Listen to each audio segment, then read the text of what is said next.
हमने देखा है बिल्ला ट्रका वाला के कत्ल से तीफी बट गोगी बट वगैरह का कोई ताल्लुक नहीं था। दुश्मनी का आगाज जो होता है ना इनका बिल्ला ट्रका वाला के कत्ल के बाद। लाहौर के बड़े खानदान हैं, उनकी आपस में सुलह करवा दी जाए। हमारा टीपू के साथ ताल्लुक होता था, बड़ा अच्छा रिलेशन हमारा रहा। उस दौरान हमारा ताल्लुक इधर तीफी बट वगैरह से भी बना था। कुछ हद तक मामला इनके सेटल भी हुए, कोशिश भी की गई, लेकिन अगले दिन सुबह जब टीपू घर से वापस आता था ना, वो मुझे कहा करता यार मेरी फुफियां कहदियां ने कि तेरे प्यो दे कत्ल च शामिल है, मैंने सुलह नहीं करनी। टीपू से आपकी आखिरी मुलाकात भी आपको याद है? एक दफ़ा मेरी उसकी फ़ोन पे बात हुई थी, उसकी कॉल मुझे आई थी जब उसके खिलाफ FIR दर्ज हुई थी 5 कत्लों की, या दूसरे लफ्ज़ों में कह लो कि मुझे थ्रेट किया था उसने। एहसन शाह पास बैठा था, वो जितनी गुफ्तगू तीफी बट वगैरह के साथ होती थी वो रिकॉर्डिंग करके आगे उनको भेज देता। तो भट्ट बरादरान पे कोई भी मामला होते हैं तो ये तीफी बट और गोगी बट दोनों जो है उनको नामजद कर देते हैं। अगर तीफी बट ने कोई काम करना है ना, वो मशवरा उसने अपने फरिश्तों से भी नहीं करना। तीफी बट ने उससे कहा था कभी बताएं किस तरह सुलह, उसने कहा जी 50 करोड़ रुपया।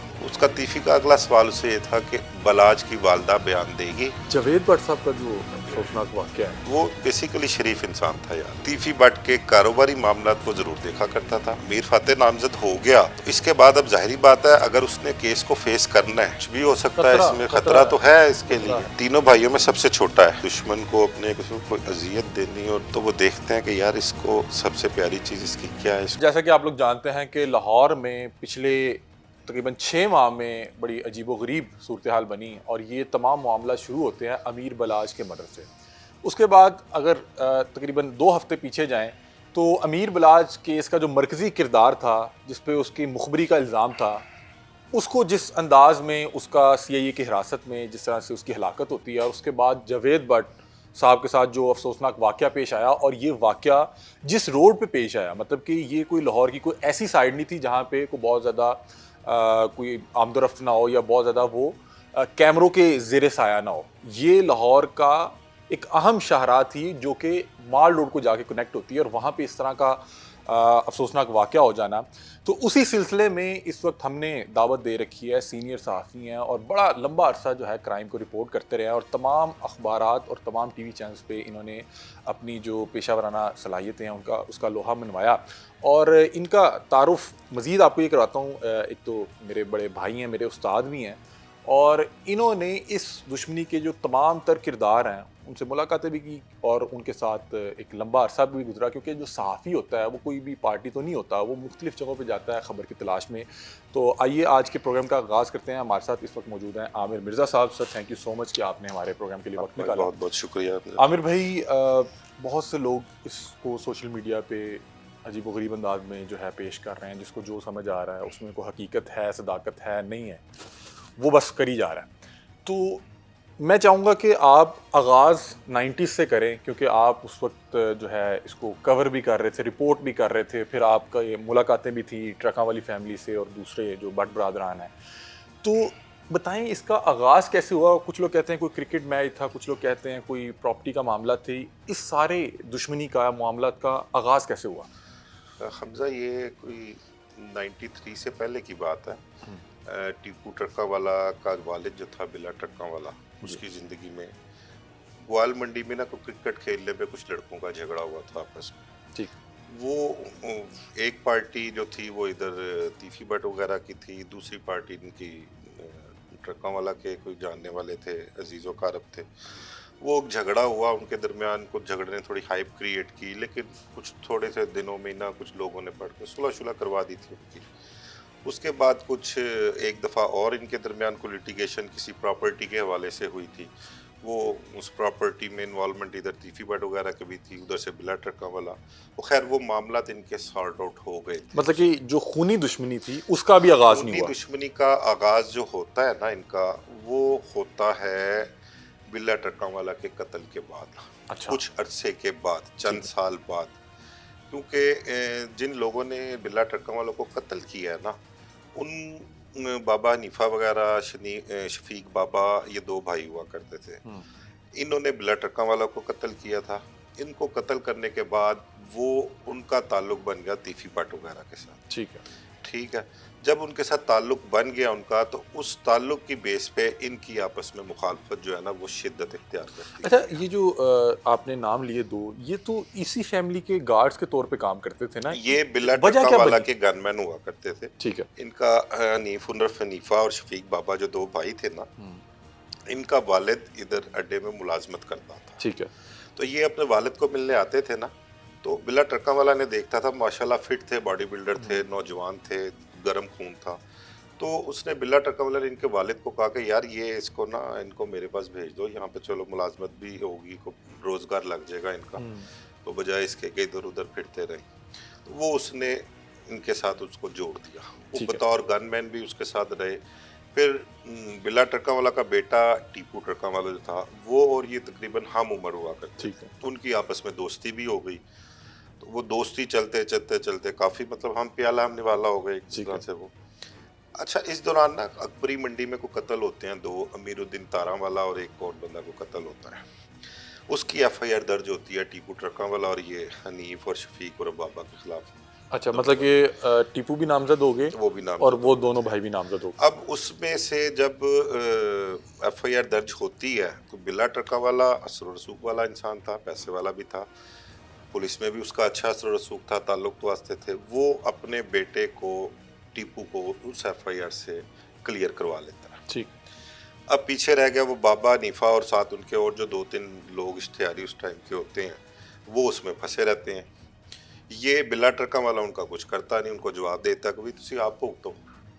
अब इस रंजिश की बिना पर वो हनीफ उर्फ हनीफा और बाबा जो है उसको बिल्ला ट्रका वालों को मर्डर कर देते हैं। अच्छा, कि यार ये अंदर हमारे पीछे पैरवी नहीं की, हम इन्हीं के अंदर लिए काम अड्डे करते पे थे। घुस के आके ना दो अटैक करते हैं वो बिल्ला ट्रका वालों को। ठीक है। पहले अटैक में वो बच जाता है, वेरी नेक्स्ट डे दोबारा अटैक करते हैं फिर, अच्छा।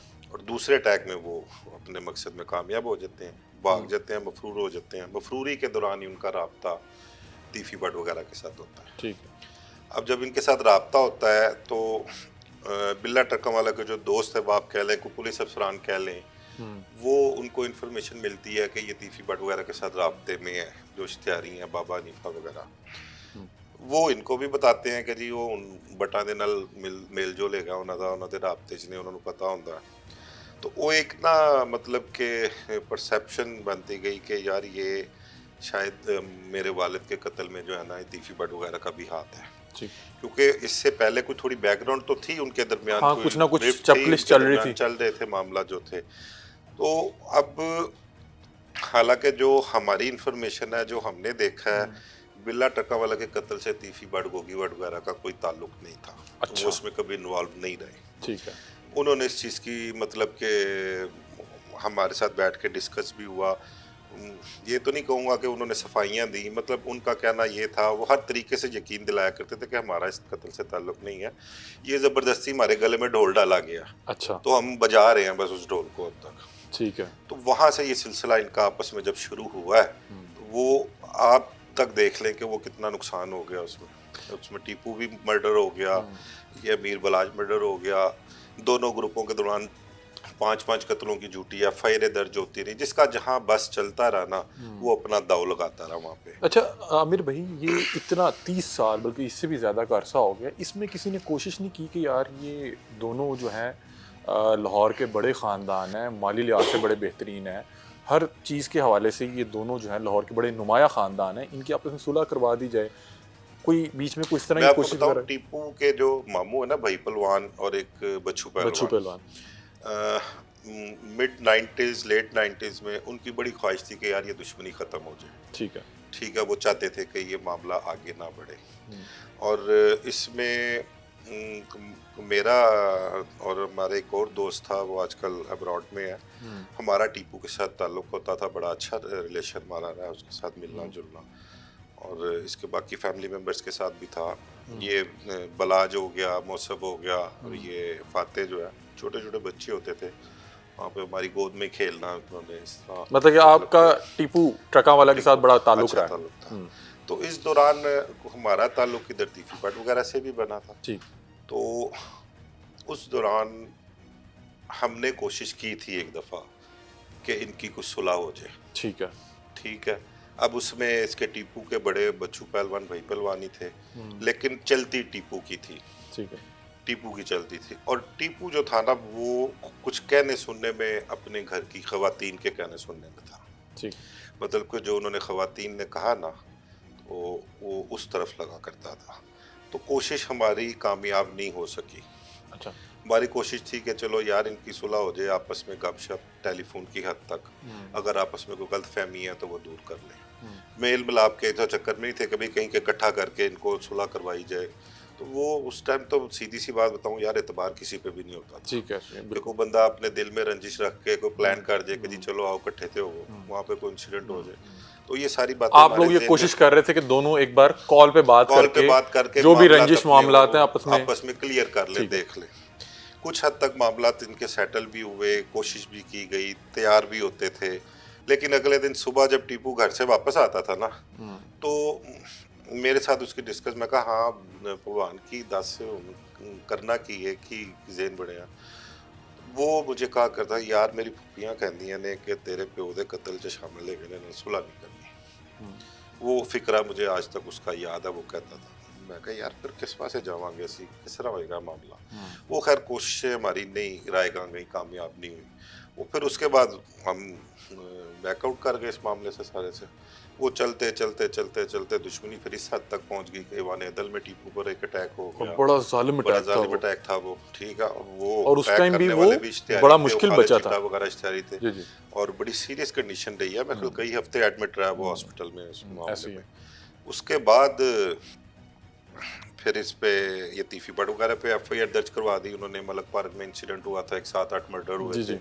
ईद मिलादुन नबी जी, पे जी। ताहिर प्रिंस पर फायरिंग हुई थी। वो एफआईआर टीपू ने इन पे करवा दी। एफआईआर झूठी थी वो, लेकिन वो उसमें इनको को 2.5-3 साल का सेका आया इनको, ठीक है। इन्होंने मुल्क से बाहर गुजारे हैं वो टाइम। उसमें क्लियर होके आगे जब ये वापस आके बैठे हैं, इन्होंने फिर हर किसी ने अपनी अपनी प्लानिंग शुरू कर दी। मतलब कि उस टाइम तो फिर वो कोई भी दूसरी फैमिली का बेहतर नहीं सोच रहा था, फिर आप उसको बतौर दुश्मन ही देख रहे थे वो कि यार दुश्मन मैंने। ही थे, वो एक दूसरे की जान के दुश्मन थे। और उनका जिसका जहाँ कहीं दाव लग रहा था ना, वो अपना दाव लगा रहा था उसका में अपना। अच्छा, टीपू से आपकी आखिरी मुलाकात कोई आपको याद हो? टीपू से मेरी आखिरी मुलाकात लेट 90s की बात है यार ये। उसके बाद तो फिर मेरा ख्याल उसके है ये। बाद एक दफ़ा मेरी उसकी फ़ोन पे बात हुई थी, उसकी कॉल मुझे आई थी जब उसके खिलाफ एफआईआर दर्ज हुई थी 5 कत्लों की। अच्छा। ये लाहौर होटल चौक में जफरी नत और उसके 4 साथी मर्डर हुए थे। उसकी एफआईआर उसके खिलाफ दर्ज हुई थी। उस दौरान कोई खबरें वबरें लग रही थी अखबारों में ना उसके खिलाफ। तो ये यहाँ से खैर साइड पर हो गया था, कहीं निकल गया था टीपू। तो उसकी मुझे एक कॉल उस टाइम आई थी, उन खबरों के हवाले से उसने मेरे से गिला शिकवा किया था, या दूसरे लफ्जों में कह लो कि मुझे थ्रेट किया था उसने उस टाइम अच्छा, क्या कहते कि थे? ये आपके तो बड़े अच्छे दोस्त थे मैंने सुना है। थे ना। लेकिन बस वो उसको किसी ने फीडबैक दिया कि ये खबरें जो है ना मैं लगवा रहा हूँ या मैं लगा रहा हूँ। तो इस हवाले से उसकी कॉल मुझे आई थी। तो खैर मैंने उसको बताया कि यार मेरा कोई ताल्लुक नहीं है इस वाले से, तो मैंने ये खबर मैंने दी भी नहीं थी जर्मन वो खबर। ठीक है। वो एक हमारा दोस्त आमिर शहजाद है, मेरा हम नाम ही है। ठीक है। हम जिन अखबार में होते थे उस टाइम ना इकट्ठे, तो आमिर शहजाद ने वो खबर दी थी कहीं। अच्छा, तो तो वो वो हम नाम अब होने की हम वजह नाम से। होने की वजह से उसको किसी ने फीडबैक दिया कि जी वो आमिर जरा ना उन्हें खबर दी है। अब उसने मेरा नंबर तो नहीं था उसके पास, लेकिन किसी से उसने मेरा नंबर लेके तो मुझे कॉल की थी। बस लास्ट टाइम मेरी उससे वो बात हुई थी। अच्छा, जब ये टीपू का मर्डर होता है एयरपोर्ट पे, तो ये क्या काफी लंबे अरसे के बाद वापस पाकिस्तान आ रहे थे? लेने की कुछ दिनों के लिए गया हुआ था, बल्कि खामोशी से गया था, किसी को पता भी नहीं था। ठीक है। लेकिन ये दुश्मनदार जो होते हैं ना, एक दूसरे की खबर रखते हैं। आपको मैं एक बात बताऊं कि मतलब कि जो इनके घरेलू मुलाजम होते हैं, वो भी इन्फॉर्मर होते हैं दूसरे ग्रुप के। वो अच्छा। सिर्फ उनको अंदर की खबर बातचीत के हवाले से कि क्या हो रहा है क्या चल रहा है, ये इन्फॉर्मेशन देते हैं। क्योंकि मैंने देखा है वहाँ पे, अच्छा। मैंने कुछ लोगों को देखा है। और मैंने अपने मतलब कि मेरे बैठे हुए भी मतलब कि कुछ किसी से कोई बातचीत उन्होंने की, तो पता लगा कि ये मतलब कि टीपू का कोई मुलाजम है या उधर से कोई मुलाजम है जो उसको इन्फॉर्मेशन पास कर रहा मतलब कि ये मतलब कि आप किसी पे एतबार ही नहीं कर सकते। है। एतबार की बात नहीं है दमजा। देखें एक तो मतलब कि मुतवस्त तबके से जिनका ताल्लुक होता है ना, उनके लिए दो चीज़ें बड़ी अहम होती हैं। पहला, उनको लालच पैसे की दी जाए। अगर कोई लालच में नहीं आता तो फिर उसको डराया जाता है। ठीक है। वो डर की वजह से जो है ना वो उनकी बात मानने को तैयार होता है। अच्छा आमिर भाई, थोड़ा सा आगे आते हैं कि मतलब कि 2010 में टीपू के ऊपर हमला होता है और वो उसमें मतलब कि जहाँ भाग हो जाते हैं। उसके बाद बड़ा लंबा गैप आया और बिलाल जो है उसको जब सोशल मीडिया पे देखा, क्योंकि सोशल मीडिया पे जब भी वो बात किया करते थे, इंटरव्यू किया करते थे, तो उनकी बड़ी मुस्बत शख्सियत लगा करती थी कि यार ये अब हम तो नहीं चाहते कि इस तरह की चीज़ें आगे बच्चों में जाए। ये 14 साल बाद हुआ क्या कि अचानक से बिलाज का वाक़या हो गया, और इसमें कौन मुलव्विस था? क्या जो एफआईआर कटी उसमें कोई हकीकत थी, नहीं थी, गलत कटी, क्या मामला थे? अब जा इसमें ना मैं आपको बताऊं कि टीपू के मर्डर के बाद ना इनको भाइयों को, बलाज और उसके भाइयों को उसकी वालदा लेके अब्रॉड चली गई थी, काफ़ी अरसा बाहर गुजारा है उन्होंने। बाहर से आके इन्होंने अपना कारोबार देखना शुरू किया और कुछ लोगों ने इनकी तीफी के साथ टेलीफोनिक गुफ्तगू करवाई कि इस मामले को ख़त्म किया जाए। ठीक। बस जिस तरह से जो चल रहा है अपने अपने ध्यान में रहें, हम एक दूसरे की तरफ ध्यान ना करें। बलाज से भी गुफ्तगू होती रही तीफी वगैरह की, बलाज की वालदा के साथ भी गुफ्तगू होती रही, ठीक है। वो मामला चल रहे थे। अब इन मामलात में ना सबसे ज़्यादा ख़राबी पता कौन करता है? अब साथ वाले जो लोग होते हैं ना, जो बेनिफिशरी होते हैं, जो उनसे कुछ मफाद ले रहे होते हैं, फाइनेंशियली कह लें या दूसरे मफाद, जो भी मतलब कि आप समझ लें, वो लोग खराबी का बायस बनते हैं, जस्ट लाइक एहसन शाह का जो किरदार था इसमें। अब इसमें उसको एक दिन बैठे हुए ना 2016 की बात है, किसी जगह ये बलाज अड्डे पे बैठा हुआ था अपने या किसी और जगह पे था, काफ़ी दोस्त वगैरह इकट्ठे थे, तो इसको ना किसी ने उकसाया बाप के, इसके वालिद के मर्डर के हवाले से कि ऐसे को बात शुरू कर दी। अब वो मेरे ख्याल से कुछ शायद कुछ नशे वशे में थे, क्या था कुछ, वहाँ से ये गुस्से में अग्रेसिव होके उठे हैं। उठ के इन्होंने ग्वाल मंडी जाके गोगी भट्ट के घर अंधाधुंध फायरिंग की है, टिका के फायरिंग की है। वहाँ से निकले हैं, आगे नसीराबाद चले गए, तीफी भट्ट के घर के बाहर, वहाँ पर फायरिंग की टिका के। तीफी भट्ट के घर जब फायरिंग हुई है ना, तो तीफी भट्ट की फैमिली में पूरा खानदान इकट्ठा हुआ था उसके घर। कोई फंक्शन था, आई थिंक बर्थडे थी, शायद तीफी भट्ट की बर्थडे थी नेक्स्ट डे, तो उस सिलसिले में ना सारी फैमिली, बहनें, भांजे भांजियाँ, छोटे रिश्तेदार सारे इकट्ठे हुए हुए। ठीक है। और फायरिंग अच्छा, मेरी जो इन्फॉर्मेशन थी कि उस दिन ना तीफी भट्ट के गनमैन भी कुछ छुट्टी पर पे थे। अच्छा। वो 2-4 लोग मेरे ख्याल शायद ड्यूटी पर थे, बाकी छुट्टी पर थे। अब उस फैमिली में, बच्चों में, ख़वातीन में इस कदर खौफ पैदा हुआ कि वो खौफ मतलब कि वो देखा नहीं जा रहा था। इस कदर मतलब हरासमेंट हुई है उस फायरिंग के नतीजे में।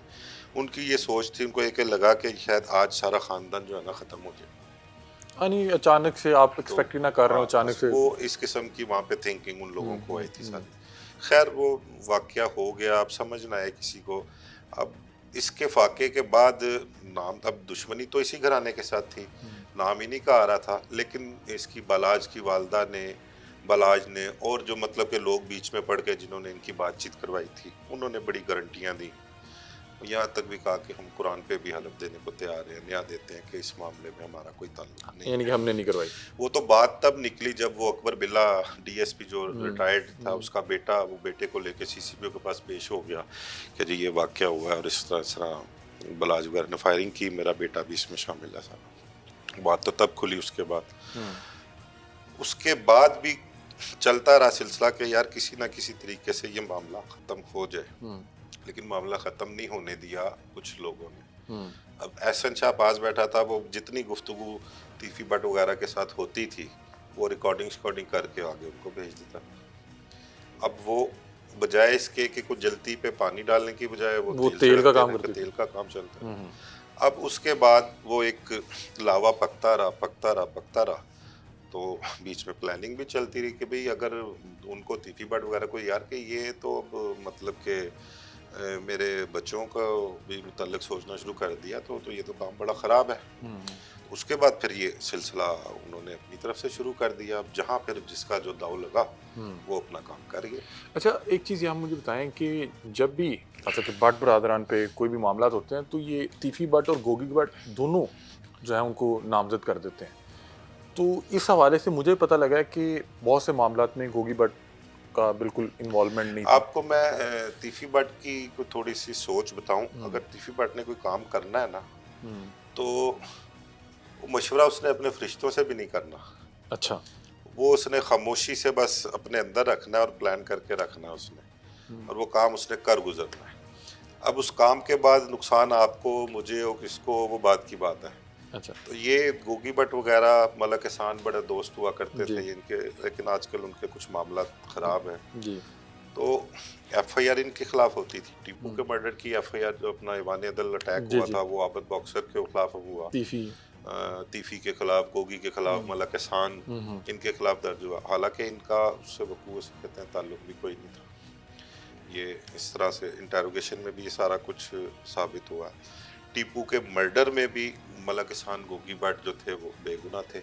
अच्छा। और इंटेरोगेशन के मुताबिक तीफी भट्ट था अकेला मास्टरमाइंड था उसका। अच्छा।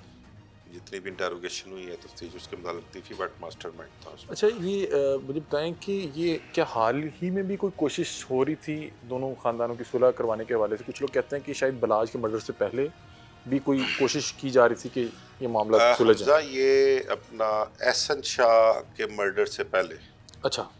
एहसन शाह, मैं तो मर्डर ही कहूँगा वो, क्योंकि जिस तरह से वो कह उसको रहे हैं मारा वो। गया, वो इनकाउंटर बस ऐसे ही होता है। यहाँ पर इनकाउंटर ऐसे ही होती है। अच्छा। तो एहसन शाह के मर्डर से पहले कुछ एक अटेम्प्ट की गई थी सुलह के लिए। मतलब जो बलाज के मर्डर के बाद। बलाज के मर्डर के बाद, बलाज के मर्डर की सुलह के लिए एक अटेम्प्ट की गई थी। उसमें एक कोई कनाडा में एक शख्सियत है, यहीं से एक फरार होके गई हुई है वो एक शख्स। उसकी कहते हैं कि मेरी इंफॉर्मेशन के मुताबिक तीफी से कोई गुफ्तगू हुई थी सुलह के हवाले से। ठीक है। उसने ये भी कहा था कि यार तीफी भट्ट को कि अमीर मौसफ जो कत्ल का मुद्दई है वो मेरा भाई है छोटा, तो बस आगे इस मामले को लेके नहीं चलना, इसको मामले को ख़त्म करना है, सुलह के हवाले से मैं कोई किरदार अदा कर सकता हूँ। ठीक। तो तीफी भट्ट ने उससे कहा था कभी बताएं किस तरह सुलह, क्या तरीकाकार है। तो उसने कहा जी 50 करोड़ रुपया कसास के तौर पे आपको देना पड़ेगा। तो तीफी ने कहा, अगली बात उसने ये नहीं कहा काम में ज़्यादा है या जो भी है कैसे होगा। उसका तीफी का अगला सवाल उससे ये था कि बलाज की वालदा बयान देगी। उन्होंने कहा जी पैसे आप भेजें, आप एग्री करो, मैं आपकी वीडियो कॉल करवा दूंगा बलाज की वालदा के साथ सुलह के हवाले से। सुलह के हवाले से। ठीक है। लेकिन ये डिमांड जो 50 करोड़ की, ये बलाज फैमिली की तरफ से मैं नहीं समझता कि थी। क्योंकि ये 50 तो करोड़ कुछ उनके लिए अमाउंट ही नहीं उनके लिए। कुछ भी नहीं है। ये अमाउंट उनके लिए जितना पैसा इनके पास है, ना तीफी भट्ट वगैरह के लिए कुछ अमाउंट हाँ, है, ना दोनों उनके लिए पैसों कोई के हवाले अमाउंट से है। तो दोनों। लेकिन इसके पीछे ना कोई मकसद कुछ और होता है, सोच कुछ और होती है। ठीक है, दुश्मनदार जो होते हैं ना, वो अगर तो उन्होंने दुश्मनी निभानी है आगे, दुश्मनी को लेके चलना है, तो वो उस हवाले से इस किस्म का कड़वा घूंट भी पी लेते हैं। अच्छा। कि भाई एक बंदा यहाँ पर मौजूद ही नहीं है, आप उसका क्या कर लोगे? कुछ भी नहीं कर सकते। पुलिस बेबस है, पुलिस नहीं किसी को लेके आ सकती बाहर से। अब जहाँ पर वो है वहाँ से वो तो अपना हमारे मुल्क के जो है वो क्या कहते हैं उसको, सफारती ताल्लुकात। उसमें भी नहीं है कि जी वहाँ से कोई रेड वारंट लेके वहाँ ले आया जाए उनको। जावेद भट्ट साहब का जो अफसोसनाक वाक़या है, इनके हवाले से कभी आपने कोई इनकी मुलाकात या इनके हवाले से कुछ सुन रखा हो? जावेद भट्ट से मेरी मुलाकात रही है, लेकिन दोस्ती नहीं थी। लेकिन सलाम दुआ जब भी कहीं किसी जगह किसी खुशी गमी में कहीं मुलाकात हो जाती, किसी जनाजे में कोई दोस्त वोस्त कोई फौत हो गया या किसी शादी में, वो बेसिकली शरीफ इंसान था यार, उसका इन सारे मामलात से कोई ताल्लुक नहीं था। तीफी भट्ट के कारोबारी मामलात वो ज़रूर देखा करता था, या कुछ लीगली मामला कह लें कि उनको देख लिया, लेकिन दुश्मनदारी ये इन मामलात में वो कभी भी नहीं वो शख्स आया। शरीफ बंदा था, अपने काम से काम रखता था, और मतलब पहले कभी इस किस्म का वाक़या हुआ भी नहीं कि इस दुश्मनदारी में को फैमिली के लोगों को इन्वॉल्व किया जाए, उनको टारगेट किया जाए। ये पहली दफ़ा ही हुआ है और ये गलत रीत पड़ गई है बहुत। अब आगे आने वाले हालात में पता नहीं मतलब क्या क्योंकि होगा। फैमिली साहब मौजूद है, वो भी देखे जद में ना, आ गए। चलो या तो वो अकेला जा रहा हो, वो उसके पोते पोतियां साथ थी गाड़ी में, मिसेज उसकी जावेद भट्ट की, तीफी भट्ट की जो हमशीरा है वो जख्मी है उसमें। अब ये तकलीफ का अंदाजा तो नहीं हो सकता जिन पे ये गुजरी है। बिल्कुल ऐसे ही है। ठीक है, अब जाहिर बात है, अब किसी को जब आप सुई चुभोगे तो फिर अगला सुआ तो हाथ में लेके अपना आप पर अटैक करेगा उसमें। अच्छा आमिर भाई, प्रोग्राम का अख्ताम की तरफ जा रहे हैं। इसकी एफआईआर आपने पढ़ी है? हाँ जी, मैंने पढ़ी एफआईआर उसके इसकी। हवाले से आपका क्या तजिया कहता है, आपकी राय? यार उसमें एफआईआर में ना मैं बड़ा हैरान हुआ हूँ कि वो अमीर फाते को जो उन्होंने नामजद किया है ना, वो मेरे लिए बड़ी हैरानगी वाली बात है उसमें। हाँ। अब मुझे समझ नहीं आ रही कि ये उसको क्या मकसद क्या है, मतलब क्या है। अब मेरी अपनी सोच है, सारी जिंदगी क्राइम रिपोर्टिंग की है, देखते हैं सोचते हैं इसके मतलब कि यार ये क्या हुआ, क्या है, किस तरह से हुआ है। हालांकि अगर उसमें नामजद करना था तो अमीर मौसफ को करते, जो हाँ, मुकदमे का क्योंकि मुद्दई है। अमीर बलाज के बाद एक तो सरबराह भी वही थे और सरबराह भी उन्हीं का वही नाम है हर और तरफ वही गर्दिश इसको था। केस को भी मतलब कि लीड वही कर रहा है, मुद्दई मुद्दई वो भी थे वही अमीर है। बलाज के। तो उसके खिलाफ होनी चाहिए थी, होती 109 में। उसकी बलाज की वालदा के खिलाफ करवाते 109 की एफआईआर, मौसफ इसमें के तो खिलाफ 109 में कराते। किसी को भी नहीं 109 रखा। किसी को नहीं है। कैसर बट भी, अमीर फाते भी, और जो 2 अननाउन डाले हैं वो उन्होंने मौके पर ही डाले हुए हैं। तो ये बड़ा ना एक सवालिया निशान है अमीर फाते को नामजद करना।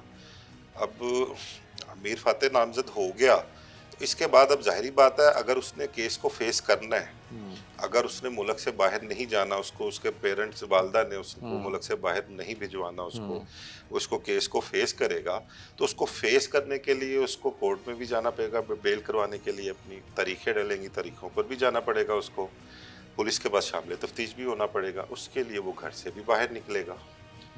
तो अब आप खुद समझदार हैं कि जब वो घर से बाहर निकलेगा तो कुछ भी हो सकता है, खतरा इसमें खतरा खतरा तो है इसके खतरा लिए। है। अब एफआईआर दर्ज करवाने वालों की सोच क्या है, ये गॉड नोज बेटर, लेकिन हमारी अपनी अकल जहाँ जाके रुकती है इस मामले में, हमें तो यही समझ आता है कि खतरा है इसमें ये उसमें। क्योंकि अमीर और ये मौसफ का मामला नाम। अब रुकने वाला नहीं है, इसमें समझ नहीं आती कि ये मामला किस तरह से थमेगा। और कोई ऐसे लोग भी हमें नजर नहीं आते, कुछ समझ में नहीं आते, जो इन दोनों पार्टियों को बिठाकर इनके मामला सुलहजोई की सुलझा सके। कोशिश करें या लेकिन कोई। अब तो सुलहजुई वाली बात ही कोई नहीं ना रही इसमें, तो समझ ही कुछ नहीं आता, समझ से बाहर है ये मामला। क्योंकि मेरा ख्याल है सोशल मीडिया पे अमीर फतेह के हवाले से कोई वीडियो चल रही थी कि वो उस वक्त यानी कि वक़्क़े के वक्त उनके घर की कोई फुटेज है कि वो अपने घर में मौजूद थे, लेकिन बहरहाल ये इसकी। ये चीजें मैटर नहीं करती। मैंने आपको कहा ना कि किसी को एफआईआर में रखने के लिए, मेरे खिलाफ कोई एफआईआर दर्ज हो जाए, मेरे सारे शवाहिद आपको मिलेंगे, मेरी मोबाइल लोकेशन आ जाएगी, मेरी 4 जियो गवाहियां आ फेंसिंग। जाएंगी, जियो फेंसिंग आ जाएगी, पता लग जाएगा कि मेरी मौजूदगी कहाँ है वक़्क़े के मुताबिक। तो ये तो 100% उनको यकीन होगा, वो मतलब कि इतने भी बुद्धू नहीं है वो, कि वो जो एफआईआर दर्ज करवा रहे हैं, वो इसमें एफआईआर जो है एक मतलब घंटे का काम है, वो उसमें से उसका नाम खारिज होना एफआईआर में से। वो इतने बुद्धू नहीं है, लेकिन कुछ ना कुछ सोच इसके पीछे जरूर शामिल है अमीर फाते को नामजद करने अच्छा। के लिए। एक चीज आपको मैं बताऊं कि अमीर फाते तीनों भाइयों में सबसे छोटा है और लाडला भी है। जाहिर बात। ठीक है, तो मतलब कि अगर किसी को कोई दुश्मन को अपने किसी को कोई अजियत देनी हो, तकलीफ देनी हो ना, तो वो देखते हैं कि यार इसको सबसे प्यारी चीज़ इसकी क्या है, इसको कहाँ से अजियत मिलेगी ज़्यादा। हाँ, ज़ाहिर बात है कि जब आप दुश्मन का कोई बेहतर तो कोई भी नहीं सोचेगा। इख्तिताम पे ये बता दें कि एहसन शाह का जिस तरह से ज़ेर हिरासत जो भी मामला हुए, आपने और भी इस तरह के मामला हम बिहाइंड द कैमरा भी डिस्कस कर रहे थे, ये क्या मामला होते हैं? यार असल में ना ये हमारा ना प्रोसिक्यूशन ब्रांच जो है ना बड़ी कमज़ोर है। हमारी तरफ पुलिस की तरफ से जो कुछ चालान जमा होते हैं ना अदालतों में, वो मतलब कि इतने लो पूल्स उसमें होते हैं कि मुलजमों को फेवर के बेपनाह मौके होते हैं, उसमें बेपनाह रस्ते होते हैं। लेकिन फिर भी मावरा अदालत तो कोई इंसाफ नहीं होता ना। अब मावरा अदालत अब से नहीं चला आ रहा, ये तो मैं 30 साल 32 साल हो गए, मैं तो तब से देखता आ रहा हूँ ये मामला सारे ये चले आ रहे हैं। मैं आपको एक छोटा सा वाक़या बताता चलो एंड में। लेट 90s की बात है, एक छोटी बच्ची को 12-14 साल की, उसके साथ रेप होता है और मर्डर हो जाती है चूंग के इलाके में। तो उस दौर में एसएसपी हाजी हबीबुर रहमान हुआ करते थे, आईजी रिटायर्ड हुए, या गवर्नर राज लगा था उस दौर में, आईजी थे पंजाब के वो। अब वो इंसिडेंट यार उस दौर में ऐसा था कि मतलब कि दिल हिला दिया उस इंसिडेंट ने ना, मतलब कि जो भी कुछ सुनता था, जिसने भी देखा था, वो समझ ना आए। खैर वो रात को हमें याद है एक इंस्पेक्टर हुआ करता था शेख अरशद लतीफ़, उसने उन मुलजिमों को पकड़ लिया। अब रात का टाइम था, तो गिनती के उस वक्त ना हमको 8, 10, 12 क्राइम रिपोर्टर हुआ करते थे उस दौर में। अब तो भरमार है ना। पूरे अब लाहौर तो में बस अब तो 10-12 1200-1400 क्राइम रिपोर्टर ले ऐसे लें आप यहाँ ऐसे। पे, उस टाइम 10-12 क्राइम रिपोर्टर हुआ करते थे। तो हाजी अबूबर रहमान ने ना रात को सब क्राइम रिपोर्टर्स को अपने ऑफिस बुला लिया, तो बुला के ना उन्होंने चाय शाय पिलाई और कहा यार मैं माफ़ी चाहता हूँ, एमरजेंसी में तुम सबको बुलाया है, वो जो वाकया बच्ची वाला हुआ वो तुम्हारे साथ डिस्कस करना था। करिए ऐसा बताएं। तो यार ये मुलजम पकड़ लिए हैं, इन्होंने ये जुर्म किया, इकबाल जुर्म भी कर लिया इन्होंने, ये बच्ची के साथ ज्यादती किया, उन्होंने उसका मर्डर कर दिया। तो यार इनका क्या होना चाहिए, आप लोग बताओ। अच्छा हम लोग सब मतलब शक्ल देखते रहे आई साहब की कि आई साहब क्या कह रहे हैं। खैर सब दोस्तों का ना एक ही मतलब के मुतफ़क़ा फैसला था। उनका हाई साहब आप इनके मतलब जो फैसला करेंगे ना हम सब आपके साथ। उस दौर में अखबारात में खबरें छपती थी, उनका असर भी बहुत होता ऐसे था। ही है क्योंकि ओनली सोर्स ऑफ ठीक मीडिया है, वही था। अब हमने उनका हाई साहब आप इसका जो फैसला करेंगे ना हम सब आपके साथ हैं। उनका जी ठीक है, रात को उनको मार दिया दोनों को। अब सुबह जो अखबारात छपे थे ना उसमें सबसे अच्छी एक लीड थी, आई थिंक नए वक्त अखबार की थी। नईम मुस्तफ़ा हमारे सीनियर जी जी जी। क्राइम रिपोर्टर हैं, वो नए वक्त में क्राइम रिपोर्टिंग किया करते थे। यार मेरा ख्याल शायद मैं गलत कह रहा हूँ, पाकिस्तान में शायद होते थे वो उस टाइम, पाकिस्तान में होते थे। पाकिस्तान की मेन लीड छपी थी उनको, मुझे आज तक याद है उसके वर्डिंग कि पुलिस का तयशुदा मगर जायज़ मुकाबला। अच्छा। ठीक है, वो मुझे आज तक याद है वर्डिंग उस लीड की। तो ये मामला जो है ना शुरू से ही बाज़ लोगों को इंसाफ मिलता नहीं है अदालतों से। अब अदालतें मजबूर है, उन्होंने सबूत देखने होते हैं, गवाह देखने होते हैं, वो उस बेस पे मुलजमों को बेपनाह मौके मिलते हैं वहाँ से छूटने को, लोग छूट जाते हैं वहाँ से। तो ये बस समझ लें कि एक उसको रोकने का एक जरिया या क्राइटेरिया एक अपनाया है कि ये इनकी मावराए कोई अदालत इंक्वायरी वगैरह नहीं होती? होती हैं, इंक्वायरियाँ इनकी इंक्वायरियाँ होती हैं, लेकिन वो फाइल हो जाती हैं और इंक्वायरियाँ जिस तरह इनकी। का ये मतन लिखते हैं उसमें भी अजीबो-गरीब कहानी समझ मतन नहीं आ रही में होती। असल में ना बस एक यही रवायती सी एक कहानी होती है कि साथी आए मुलजम छुड़वाने के लिए, तो उनकी फायरिंग हुई, उनकी अपनी फायरिंग से वो मर गया, पुलिस वाले महफूज रहे, बस इस किस्म की कुछ होती है। बहरहाल अदरवाइज अच्छा एक चीज़ इस हवाले से मैं आपको अभी बताऊं, इन दोनों खानदानों के दरमियान जो दुश्मनी चल रही है उस हवाले से सीएम पंजाब मरियम नवाज ने भी रिपोर्ट मांगी है अच्छा। उन्होंने पुलिस से, तो वो रिपोर्ट भी उनको भिजवाई जा रही है। अब वो रिपोर्ट देखें उनको क्या जाती है, फैक्ट्स पे जाती है कि या बस आई चलाई वाला काम है।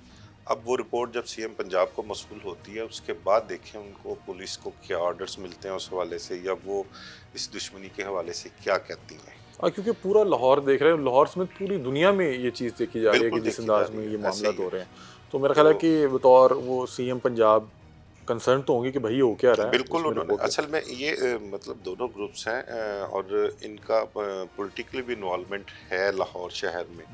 असर रसूख वाले हैं, पूरे शहर में इनका दबदबा असर रसूख चलता है।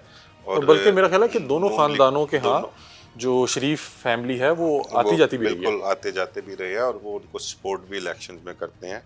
अब देखना ये है कि सीएम पंजाब इस हवाले से क्या कोई तरीकाकार वज़ा करती हैं, क्या ऑर्डर देती हैं, या मेरे तो ख्याल से कि इनको को बिठा के किसी मतलब सुलह वही कराएगा जो इनसे तगड़ा होगा। हाँ, वो शरीफ खानदान जो है ठीक है, जो दोनों तगड़ा के होगा, साथ ताल्लुक या भी है। रियासत चाहे तो ये सारा कुछ हो सकता है, रियासत चाहे तो ये 1 घंटे का भी काम है। और मेरा ठीक है, ख्याल है कि रियासत को वो अपनी जिम्मेदारी अदा करनी चाहिए। जिम्मेदारी अदा करनी चाहिए, इस मामले को कुछ ख़त्म करने के लिए उन्हें अपना रोल अदा करना चाहिए। अल्लाह ताला जो है पनाह अता फरमाए और हर शख्स को जो है अपने हिफ्ज़ मान में रखे। मामला इसी तरह के हैं। हमारे साथ आमिर मिर्ज़ा साहब मौजूद थे और तमाम तर जो तफसीलात थी इस हवाले से वो हमारे साथ रख रहे थे। इसमें इनका तजिया भी शामिल था, इन्होंने जो हक़ाइक़ अपनी आँखों के साथ देखे वो भी बता रहे थे। बहरहाल हम दुआ कर सकते हैं कि जो हमारा फूलों का शहर लाहौर है वो उसको अल्लाह अपने हिफ्ज़ मान में रखे। और जो इस तरह के मामला आता है इसमें मुझे लगता है कि जो इंतज़ामिया है उसको होश के नाखून लेने पड़ेंगे कि इतने बड़े मामलात हो गए और एक हफ्ते में 2-3 ऐसी एक्टिविटीज़ होगी, उस पर किसी ने को बात करना गवारा नहीं समझा। बहरहाल ये मामला इसी तरह से चल रहे हैं। अपनी राय से आप हमें कमेंट सेक्शन में ज़रूर आगाह कीजिएगा। तब तक के लिए अपने मेज़बान अली हमज़ा को दीजिए इजाज़त। अल्लाह हाफ़िज़।